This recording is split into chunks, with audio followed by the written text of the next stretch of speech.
I grew up in Sweden. We were the poorest on my street. My house was the oldest.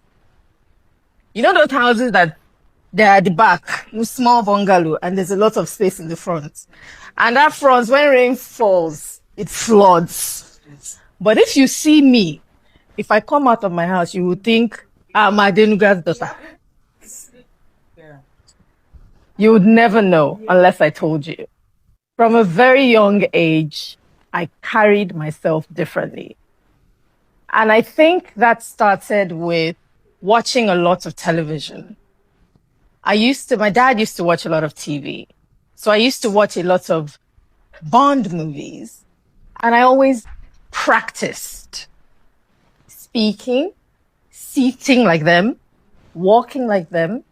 I remember growing up a lot of times, I would go to my mom's room and take some of her dresses. My mom used to like red lipstick.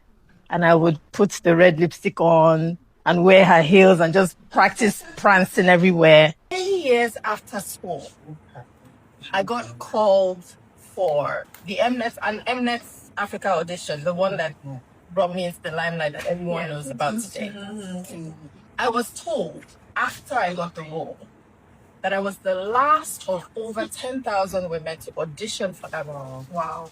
And they had given up on that role because no one had the voice and the courage and could speak the way they wanted the character to portray.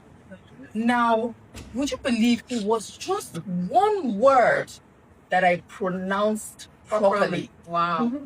I was told way after. Wow. I remember walking into the room and there were all kinds of judges, white, South African, Ethiopian. I said, this work is not for me. I cannot do this. They gave me a script and I read what I saw. And I remember the room just going, and that was it. And they said, you can go. Now you can go. Me, I've already got my notes. You can go. It's not for you, you know. Right. But much later, I found that out. That it was just one word that I pronounced properly. So to become who you want to be, that person that you have envisioned to be, when you were a little girl, that person you dreamt to be, is probably who you still want to be. Even though you have not achieved, you might not have achieved it. But you getting there is going to take you, unfortunately, you will become different versions of yourself. Yeah. You will transition in different ways, some good, some bad. You might have to be selfish. I say this, I'm an advocate of selfishness. Because